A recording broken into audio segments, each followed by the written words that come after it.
تمام تعریفیں اللہ تعالیٰ جل جلالہ کے لیے۔ درود و سلام نبی اکرم نور مجسم شفیع معظم احمد مجتبیٰ جناب حضرت محمد مصطفیٰ اعلیٰ تحیت و ثناء کی ذات والا صفات کے لیے حمد و صلات کے بعد، عزیز دوستو، بزرگوں اور بھائیوں، انسان کبھی کبھی اس طرح کرتا ہے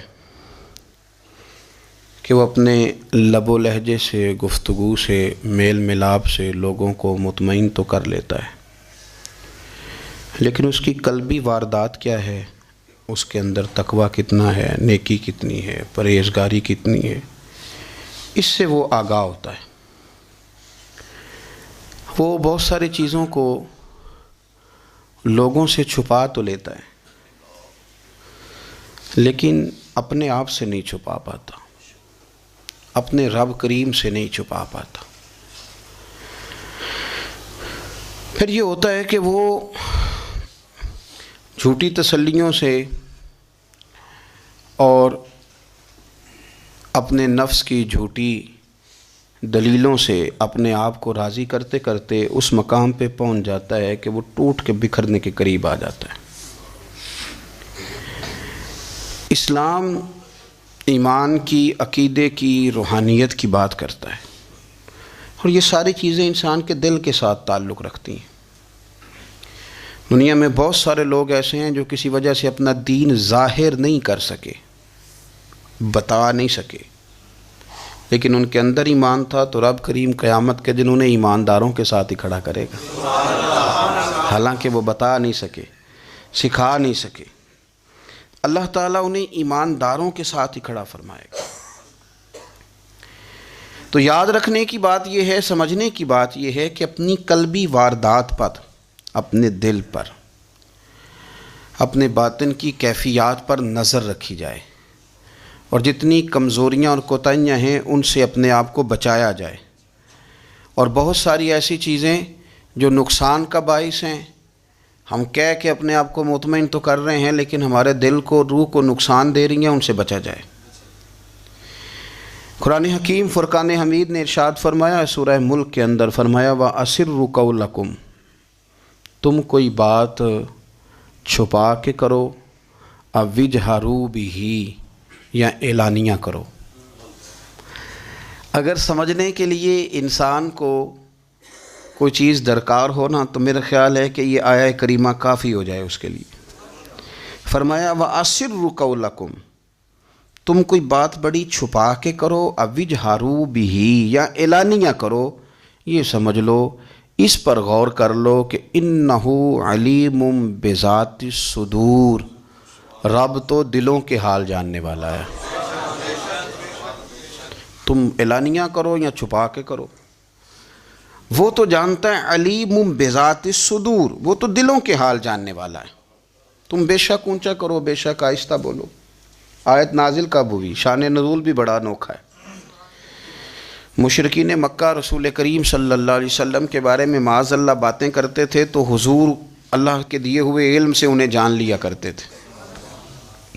ایک دن وہ باتیں کر رہے تھے، تو باتیں کرتے کرتے نا مشرکین مکہ نے عجیب بات کر دی، نادان تھے نا، جانتے نہیں تھے، عجیب بات کر دی، کہنے لگے آہستہ بولو، کہیں محمد صلی اللہ علیہ وسلم کا رب سن نہ لے، آہستہ بولو، اونچی بات نہ کرو، کہیں مصطفیٰ کریم علیہ السلام کا خدا سن نہ لے۔ تو اللہ نے آیت نازل کر دی، فرمایا نادانو وَأَسِرُّوا قَوْلَكُمْ أَوْ اجْهَرُوا بِهِ، آہستہ بولو یا اونچا بولو۔ اور شارحین نے، مفسرین نے لکھا ہے نہ بھی بولو، آہستہ بولو یا اونچا بولو، یا بے شک تم کوئی بات زبان سے ادا نہ بھی کرو، إِنَّهُ عَلِيمٌ بِذَاتِ الصُّدُورِ، رب تو تمہارے دلوں کے حال جاننے والا ہے۔ اسے تو پتہ ہے تم نے سینے میں کیا چھپایا ہے، حسد چھپایا ہے کہ رشک چھپایا ہے، عداوت چھپائی ہے کہ محبت چھپائی ہے، اسے تو پتہ ہے، اسے خبر ہے، اس لیے کہ وہ نظر ہی تمہارے دل پہ رکھتا ہے، اسے پتہ ہے تمہارے اندر کیا ہے۔ ہم لوگوں نے نا اپنی سارے معاملات دنیا داروں سے، لوگوں سے، یاروں سے، دوستوں سے وابستہ کر لیے۔ ہمیں تعریف بھی بندوں سے چاہیے، ہمیں اچھے ہونے کا جو ڈگری ہے وہ بھی بندوں سے چاہیے. ہم بندے بڑے نیک ہیں، یہ بھی لوگ کہیں تو پھر ہم مطمئن ہیں. ہم صحیح راستے پہ چل رہے ہیں، یہ سند بھی بندوں سے چاہیے. ہر بات پر اعتماد خلق، ہر وقت لوگوں پر ہی دھیان، لوگوں پر ہی توجہ، لوگوں کے معاملات ہی ڈسکس کرنا. بھئی یہ تو تیرے ذمہ ہی نہیں. تجھے تو کہا گیا ہے کہ وَمَن يَتَوَكَّلْ عَلَى اللَّهِ، تو اپنے رب کی ذات پر بھروسہ کر. فَهُوَ حَسْبُ، وہ تیرے لیے دنیا میں بھی کافی ہو جائے گا، آخرت میں بھی کافی ہو جائے گا. وہ تیرے لیے کافی ہے تیرا رب رسول. تو اللہ رسول کی جانب توجہ کر. ہماری ساری معاملات بندوں کے ساتھ مطلب فلانے کو کیا مل رہا ہے، فلانا کدھر جا رہا ہے، فلانے کے پیسوں پہ میرا کتنا حق ہے، فلانا آگے نکل گیا، فلاں پیچھے رہ گیا، فلاں نے محبت سے نہیں دیکھا، فلاں نے یہ کر دیا. ساتھ چھوڑیں. یہ تو ہر وقت تو ذکر آپ کو اللہ کا کرنا تھا. یا ایھا الذین آمنوا اذکروا اللہ ذکرا کثیرا وسبحوہ بکرۃ واسیلا. یہ جو آپ ہر وقت بندے کر رہے ہیں یہ تو آپ کو حکم ہی نہیں ہے. آپ نے تو ہر وقت اللہ اللہ کرنی تھی. تو جو کام کرنے کا تھا وہ چھوڑ دیا، جو نہیں کرنا چاہیے تھا اس پہ بحث شروع کر دی. پھر دل کے اندر مد و جزر خراب ہوتے ہیں، قلبی واردات بگڑ جاتی ہیں، حسد پیدا ہوتا ہے، انسان کو لالچ پیدا ہوتا ہے، انسان حریص ہو جاتا ہے، انسان لوگوں سے عداوتیں پال لیتا ہے. کبھی ایسا کام نہ کریں. شہد بڑا میٹھا ہوتا ہے. عرب کے اندر ایک درخت پایا جاتا تھا، ایلوا اس کو کہتے تھے. اس طرح ہمارے ہاں نیم نہیں ہوتی، کڑوا ترین اس کا ذائقہ ہوتا ہے. اور آپ کچھ دیر اس کو پانی میں ڈال دیں تو پانی بھی سارا کڑوا ہو جاتا ہے، چونکہ اس کے خمیر میں رب کریم نے کرواہٹ رکھی ہے اور وہ حکمت ہے. اس کرواہٹ کا بھی اپنی جگہ فائدہ ہے. لیکن حضور سید عالم صلی اللہ علیہ وسلم نے نا ایک مثال بیان فرمائی اور وہ بڑی سمجھنے کی ہے. حضور مثالیں دیتے تھے تو کمال ہو جاتی تھی. بڑے سے بڑا ان پڑھ بندہ بھی اس کی روح تک بات اتر جاتی تھی. کریم محبوب علیہ السلام فرمانے لگے کہ اگر ایلوا درخت کے کچھ ٹکڑے شہد میں ڈال دیے جائیں نا تو شہد سے زیادہ میٹھی چیز کوئی نہیں ہوتی. تو حضور فرماتے ہیں کہ وہ ایلوا کا درخت جو ہے وہ شہد کو بھی بگاڑ دیتا ہے، اس میں کرواہٹ پیدا کر دیتا ہے. حالانکہ وہ بڑا میٹھا تھا، اپنی جگہ اس کی مٹھاس میں کوئی کسی قسم کی کمی نہیں تھی، لیکن وہ ایلوا کے درخت نے اسے بگاڑ دیا. اللہ کے محبوب فرماتے ہیں جس طرح ایلوا کا درخت شہد کو تباہ کر دیتا ہے نا، اس طرح حسد آدمی کے ایمان کو تباہ کر دیتا ہے. ایمان بڑی میٹھی چیز ہے، بڑی حسین چیز ہے، لیکن جب حسد آ گیا نا، حسد ہے کیا؟ حسد بندوں سے نہیں ہوتا، یہ سمجھ لیں. حسد کا مطلب، حسد کی لغوی تعریف یہ ہے کہ یہ سمجھ لینا کہ یا اللہ اسے نہیں دینا چاہیے تھا، مجھے دینا چاہیے تھا. یہ تعریف ہے. تو حسد ہوتا کس سے؟ حسد دراصل بندے پہ نہیں کیا جاتا. حسد کا معنی یہ ہے کہ آپ اللہ کی تقسیم پر اعتراض کر رہے ہیں. آپ کا کہنا یہ ہے کہ یا اللہ یہ تقسیم ٹھیک نہیں ہوئی، معاذ اللہ یہ ادھر چلا گیا، یہ تو ادھر آنے والی چیز تھی. تو یہ آپ نے ڈائریکٹ جو مقابلہ شروع کیا، معاذ اللہ یہ تو آپ نے اللہ کی تقسیم کے ساتھ شروع کر دی. تو پھر دل میں بگاڑ آتا ہے، پھر انسان ٹوٹ پھوٹ کا شکار ہوتا ہے، پھر وہ کمزور پڑ جاتا ہے، پھر وہ ایسی باتیں کرتا ہے جو اس کے منصب کے مطابق نہیں ہوتی، کچی بات کرتا ہے، کمزور بات. اللہ بہتر جانتے ہیں کون سی چیز اس نے کہاں رکھنی ہے. رب کی حکمت پر اور اس کی دی ہوئی توفیق پر راضی رہنا ایمان کا تقاضا ہے. لیکن ہمیں تو چاہیے تقسیم اپنی مرضی کی. ادھر کیوں چلا گیا، ادھر آنا چاہیے تھا. بھئی آپ کو یہ کس نے حق دیا ہے؟ مالک نے جو چاہا، جب چاہا، جہاں چاہا اپنے فضل سے عطا فرمایا. حسد، اور پھر اس کے اگر کوئی حسد نہیں کرتا تو لالچ شروع کر دیتا ہے. وہ کہتا ہے کہ یہ جو اس کا مال ہے اس میں میرا بھی حق تھا، یہ تو مجھے ملنا چاہیے تھا. آپ یقین کریں کہ بندے بندوں سے کم پیار کرتے ہیں، جیبوں سے زیادہ پیار کرتے ہیں. اس بندے کو تو کوئی نقصان نہیں جس کے ساتھ آپ نے تعلق رکھا ہوا ہے جیب کا، لیکن آپ بڑے کمزور ہو گئے. آپ جب لالچ کر لیا، نفسانیت میں آ گئے تو آپ کمزور پڑ گئے. آپ نے مطلب کیا، آپ کا کیا خیال تھا کہ رب کی بارگاہ سے کوئی کم ملنے والا تھا جو بندوں پہ اتنی توجہ کر لی؟ حضرت بہلول دانا رحمۃ اللہ علیہ نے کیا خوبصورت انداز ہے. رب کریم کے بندوں کی باتیں اللہ کے لشکروں میں سے لشکر. کیا سوچ تھی، کیا نظریہ تھا، کیوں یہ لوگ اتنے مضبوط تھے، فکری طور پر مضبوط تھے. فکری طور پر ہارون رشید حج کر کے واپس آ رہا ہے. حضرت بہلول دانا راستے میں بیٹھے ہیں، ملاقات ہو گئی، کہنے لگا حضور کوئی حکم ہو تو بتائیے گا۔ فرمانے لگے کوئی نہیں، تو جا اپنا کام کر۔ بادشاہ ہے، یا کسی کو کارڈ مل جائے تو وہ لوگوں کو دکھاتا پھرتا ہے، وزیر صاحب نے خود دیا ہے۔ بادشاہ وقت خود کہہ رہا حضرت کوئی حکم ہو تو؟ فرمایا نہیں، اللہ خیر کرے گا۔ تو کہنے لگا حضور میں نے سنا ہے آپ مقروض ہیں، تو بتا ہی دیتے۔ تو آپ مسکرا کے فرمانے لگے تیرا کیا خیال ہے بھلا؟ کہنے لگے حضور کس بابت؟ فرمانے لگے تیرا کیا خیال ہے کہ اللہ ہارون رشید کو دے گا اور بہلول دانا کو بھول جائے گا؟ تیرا کیا خیال ہے؟ رب کریم ہارون رشید کو تو دیتا جائے گا اور بہلول دانا کو بھول جائے گا؟ بادشاہ کہتا ہے کہ میں چکرا ہی گیا کہ بھلا اس سوال کا کیا جواب ہے؟ تو میں نے کہا حضور رب تو بھولنے سے پاک ہے، وہ تو کسی کو نہیں بھولتا، اسے نہ اونگ آتی ہے نہ نیند آتی ہے۔ تو فرمانے لگے جا پھر اپنا کام کر، جب مناسب سمجھے گا تو بہلول کو بھی قرضے سے نجات عطا کاری دے گا۔ تو جا اپنی ڈیوٹی کر، وہ جب چاہے گا نا تو میرے قرضے دور۔ تو کیا سمجھتا ہے کہ تجھے یاد رکھے گا مجھے بھول جائے گا؟ یہ کیسے ہو سکتا ہے؟ او یار ادھر دیکھ میری بات سن۔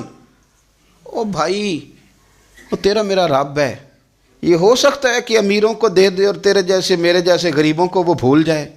یہ ہو سکتا ہے؟ تو کیوں لوگوں کی جیبوں پہ توجہ، لوگوں کی جیبوں پہ نظریں، فلانے کے پاس آ گیا تو میں رہ گیا، مطلب کس لیے؟ ہمارا رب کسی کو بھولتا نہیں ہے، کسی شخص کو وہ میرا مالک اپنے فضل سے نظر انداز نہیں کرتا، وہ سب کو نوازتا ہے، لیکن اس کی حکمت کے تقاضوں کا انتظار کرنا مسلمان کی شان ہے۔ کبھی کسی حسد میں کبھی کرنا ہو تو رشک کریں،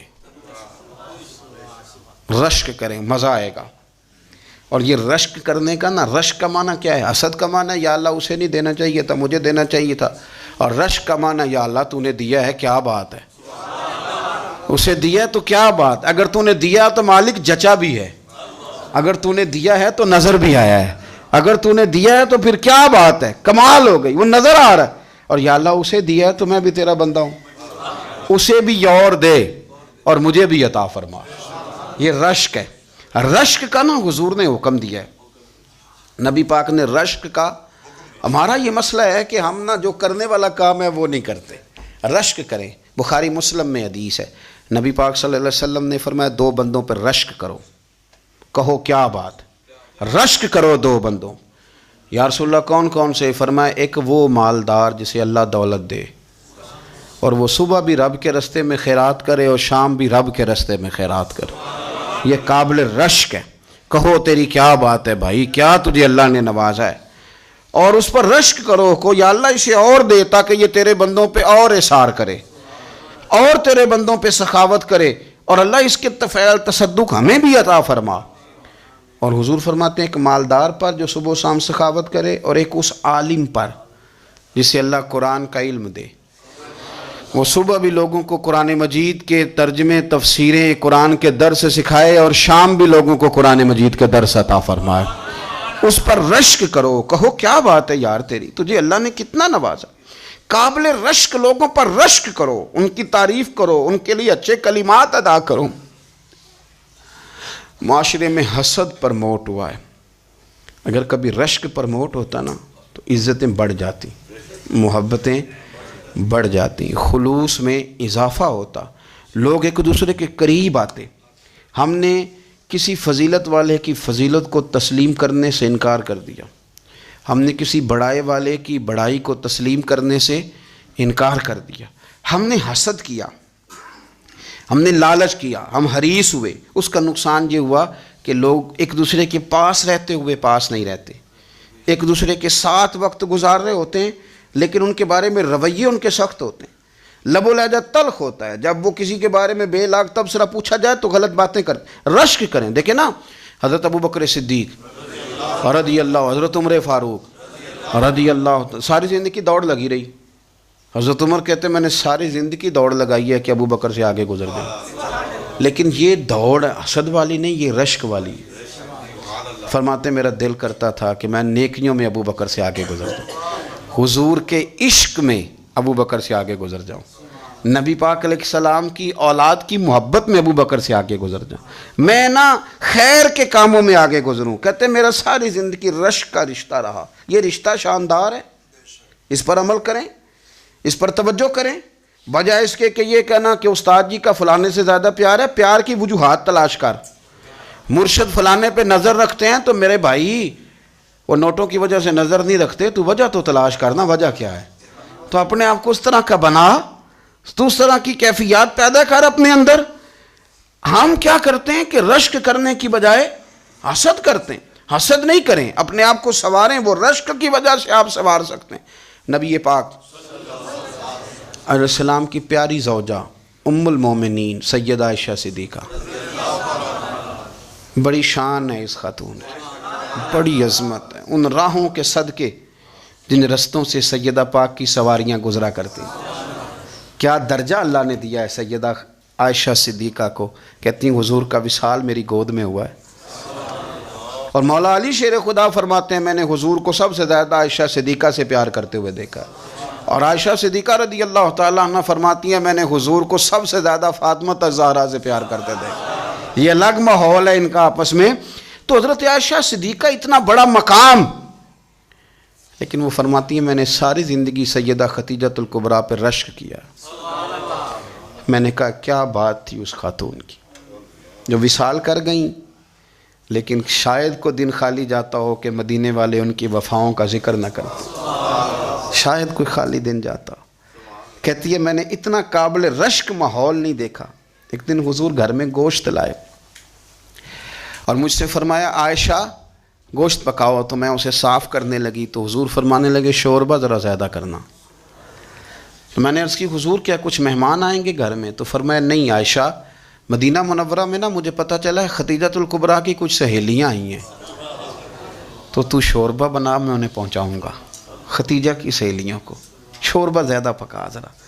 تو حضرت عائشہ صدیقہ کہتی ہے میں نے بڑے نرم لب و لہجے میں بڑی بنا سوار کے مسجع مکفہ چن کے جملے بات کی. میں نے عرض کی حضور سنا ہے وہ آپ سے 15 سال عمر میں بڑی تھیں، نکاح بھی پہلے ہو چکا تھا، اور بتاتے ہیں لوگ کہ بظاہر کوئی حسن و جمال بھی اس ماحول کا نہیں تھا. حضور اللہ نے آپ کو جوان اور خوبصورت بیویاں دی ہیں، پر میں جب بھی سنتی ہوں جناب خدیجہ کا ذکر ہی سنتی ہوں.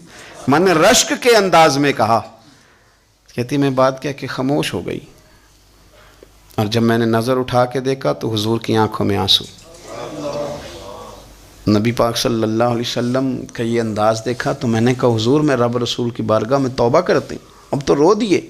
تو حضور فرمانے لگے عائشہ یہاں جو بھی آیا ہے نا وہ سکھوں اور آسانیوں کے دنوں میں آیا ہے، اور خدیجہ میری ان دنوں کی ساتھی تھی جو میرے تکلیف کے دن تھے، میری آزمائشوں کی، میری پریشانیوں کی میری ساتھی تھی. جب لوگ مجھے تکلیف دیتے تھے میں گھر جاتا تھا تو مجھے کہتی تھی حضور آپ تو صلہ رحمی کرتے ہیں، غریبوں کا بوجھ اٹھاتے ہیں، آپ تو لوگوں کے ساتھ محبت سے پیش آتے ہیں، حضور آپ پریشان نہ ہوں، آپ کا رب آپ کو ہمیشہ عزتیں ہی عطا فرمائے گا. فرمایا وہ میری تکلیفوں کی اسے کیسے. میرے بھائی رشک کیا لوگوں نے ایک دوسرے پر، حسد نہیں کیا. ہم تو نا جی اپنی مرضی کے فیصلے کرتے کرتے پیچھے رہ گئے. ہم نے لوگوں کو پیچھے کرنے کا سوچا تھا لیکن ہم سب سے پیچھے رہ گئے. ہم نے سیاست اور سازش کی تھی کہ کچھ لوگوں کے دلوں پہ پیر رکھ کے میں اپنا قد اونچا کروں گا، کچھ کے سینوں پہ پیر رکھ کے، لیکن ایسا نہیں ہوتا. یہ ہوتا نہیں. آپ کسی کی جگہ نہیں لے سکتے، اس لیے کہ رب نے سب کی جگہ اپنی اپنی بنائی ہوئی، سب کی جگہ. ہاں ایسا ضرور ہوتا ہے کہ کئی دفعہ نا ہم اپنے مقام کو گرا لیتے ہیں. وہ کسی نے کہا تھا کہ ایسا نہیں کہ تیری جگہ کوئی اور آ گیا، لیکن تیرا مقام بھی اب تیرا نہیں رہا. ہوتا یہ ہے کہ ہم نہ گرا لیتے ہیں اپنے آپ کو. اگر ہم رشک کا ماحول پیدا کریں، رشک کا، اور ہم کہیں کہ کیا بات ہے میں بھی سفر کروں گا، اس جانب جاؤں گا، بجائے یہ کہنا کہ فلاں آدمی بڑا آگے نکل گیا ہے، یہ کر کے نکل گیا ہے، وہ کر کے نکل گیا ہے، یہ کہنا کہ یار میں بھی رب کریم کی اس مدد کو تلاش کرتا ہوں جس کی برکت سے اللہ نے اس پر فضل فرمایا. امام غزالی فرماتے ہیں 3 لوگوں میں حسد زیادہ ہوتا ہے، بغض زیادہ پیدا کر لیتے ہیں. اب چونکہ مضمون ہے تو ساری بات کھول کے ہی کرنی پڑے گی نا. فرماتے ہیں 3 لوگوں میں حسد، بڑے عہدے والوں میں حسد زیادہ ہوتا ہے. یعنی صوبائی وزیر کہتا ہے کہ حق میرا ویسے وفاقی وزیر کا تھا، اور وفاقی وزیر کہتا ہے کہ جتنا میرا تجربہ ہے نا مجھے بنایا وزیر اعظم ہی جاتا تو بات ٹھیک تھی. حسد زیادہ، بڑے عہدوں والوں میں حسد. اور امام غزالی فرماتے ہیں مالداروں میں حسد زیادہ ہوتا ہے. غریب نے غریب سے کیا جلنا ہے؟ جلنے کو شے ہی کوئی نہیں، کس سے جلیں گے؟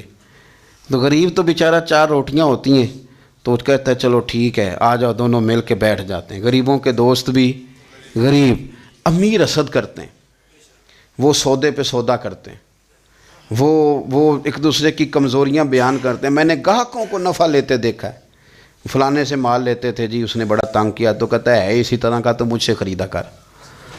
لوگ استعمال کر جاتے ہیں، وجہ بیچ میں کیا ہوتی ہے؟ حسد، عداوت، خرابی ہوتی۔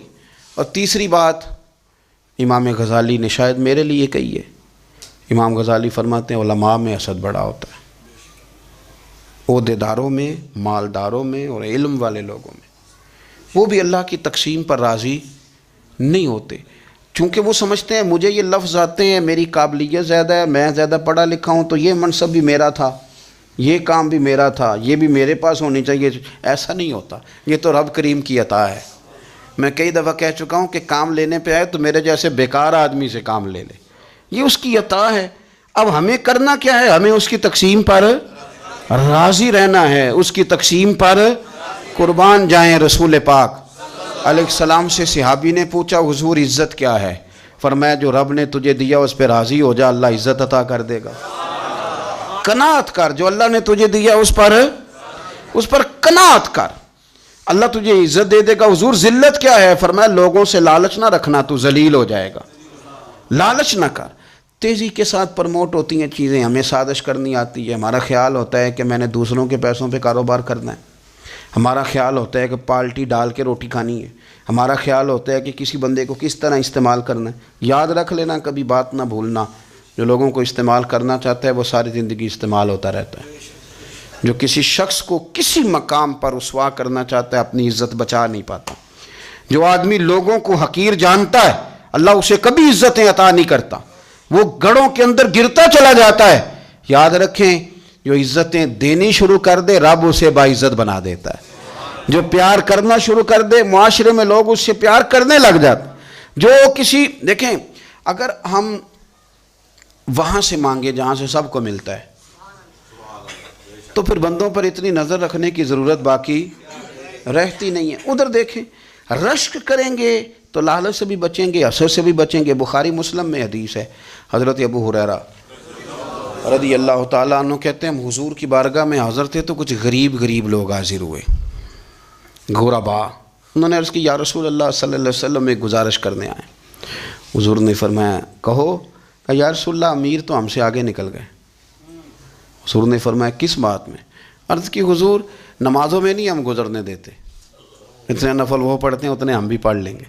صحیح بتانا صحیح، آج کل یہ نمازوں کا مقابلہ بھی ہے کہ نفل میں نے زیادہ پڑھنے، عبادت میں نے۔ ہمارے صاحب رحمۃ اللہ علیہ فرمایا کرتے تھے آستانوں پہ گدی نشینوں کا تو رولا ہوتا ہے، اللہ اللہ کرنے کا رولا نہیں ہوتا۔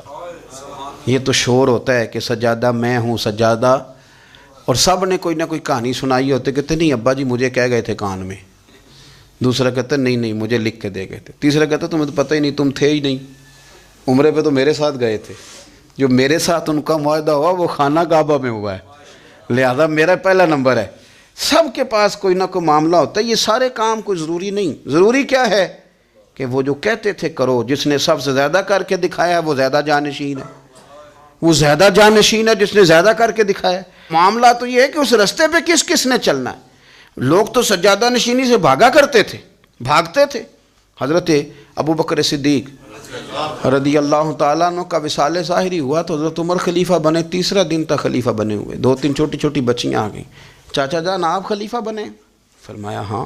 چلو پھر عصر کے بعد ابو بکر ہمارے گھر جاتے تھے۔ فرمایا پتر تمہارے گھر کیا ہے؟ کہنے لگی ہم یتیم ہیں، ہمارا بھائی کوئی نہیں۔ ابو بکر روز عصر کے بعد آتے تھے، ہماری بکریوں کا دودھ دھو کے ہمیں دے جاتے تھے، کچھ بیچ کے گزارا کر لیتی تھیں، کچھ پی لیتی تھیں۔ چچا 3 دن ہو گئے، میری اماں بھی روتی ہے، بہنیں بھی روتی ہیں، آپ چلیں گے؟ تو جناب سیدنا عمر فاروق کہتے ہیں میں نے دستار سر پہ رکھی اور پٹکا میں نے اپنے کندھے پہ رکھا، بیٹیاں آگے آگے میں پیچھے روتے جا رہے ہیں۔ ایک صحابی نے پوچھا عمر کیوں رو رہے ہو؟ کہنے لگے یار یہ ابو بکر کتنا مشکل رستہ دے کے گیا، کتنا مشکل رستہ ہے اس کے طریقے پہ چلنا۔ یہ لوگ تو سجادہ نشینی اتنا کٹھن کام تھا، لوگ بھاگا کرتے تھے۔ شوق آ گیا، اب رسول کریم علیہ السلام کے حضور ناز حاضر ہو کے عرض کی حضور امیر آگے گزر گئے، نمازوں میں نہیں ہم گزرنے دیتے، ہم ان سے زیادہ پڑھیں گے، نفلوں میں نہیں گزرنے دیتے، زیادہ پڑھیں گے۔ یا رسول اللہ صلی اللہ تعالی علیہ وسلم، ہم انہیں نا تلاوت قرآن پاک میں نہیں آگے گزرنے دیں گے، وہ ہم زیادہ پڑھیں گے، لیکن حضور وہ مالدار ہیں، غلام آزاد کرتے ہیں، صدقات کرتے ہیں، خیرات، اس کا ہم کیا کریں؟ حضرت سیدنا ابو ہریرہ فرماتے ہیں کہ جواب تو حضور نے بعد میں دینا تھا، پر جب ان کا سوال ختم ہوا تو میں نے حضور کا چہرہ نور دیکھا تو رسول پاک کا چہرہ خوشی سے کھلتا ہوا مجھے نظر آیا۔ گویا یہ جو رشک ہے نا کہ نیکی میں آگے گزرنا، یہ حضور کو اتنا پسند آیا کہ ان کے سوال سے حضور بڑے راضی ہوئے۔ کریم فرمانے لگے، حضور فرمانے لگے میں تمہیں ایک وظیفہ بتاتا ہوں، تم وہ پڑھو، امیر جتنی بھی نیکیاں کریں گے نا اللہ تمہیں ان کے برابر ثواب دے دے گا، لے لو نسخہ، یہ کرو کام۔ یا رسول اللہ بتائیں، فرمائے رات کو نا 33 بار سبحان اللہ پڑھا کرو، 33 بار الحمدللہ پڑھا کرو، 34 بار اللہ اکبر پڑھا کرو۔ اب جتنی بھی نیکیاں امیر کریں گے نا تمہارے وظیفے کی برکت سے اللہ تمہیں ان کے برابر ثواب عطا کر دے۔ اب جناب ابو ہریرہ کہتے میں نے ان کے چہرے دیکھے تو مجھے یوں محسوس ہوا کہ جس طرح کسی بندے کی کھوئی ہوئی رقم مل جائے تو وہ راضی نہیں ہوتا، کھوئی ہوئی رقم مل جائے تو بڑا جیسے کوئی اس کے ہاتھ، چلیں اپنا ترجمہ کر لیتے ہیں، کمیٹی نکلنے پہ نہیں بندہ بڑا راضی ہوتا کہ 11 مہینے سے دے رہا تھا، 10 مہینے سے چلو نکل ہی آئی ہے، شکر ہے اللہ کا، بڑا خوش ہوتا ہے بندہ، بڑا راضی ہوتا ہے۔ اس طرح ان لوگوں کے چہرے کھل اٹھے، کیا بات ہے حضور، بس اب نہیں ہم گزرنے دیتے۔ گھر چلے گئے، وظیفے پڑھنے لگے۔ کچھ دنوں کے بعد ان میں سے کچھ لوگ واپس آئے۔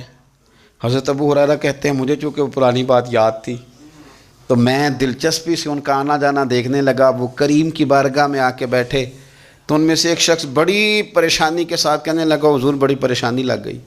فرمایا کیا ہوا؟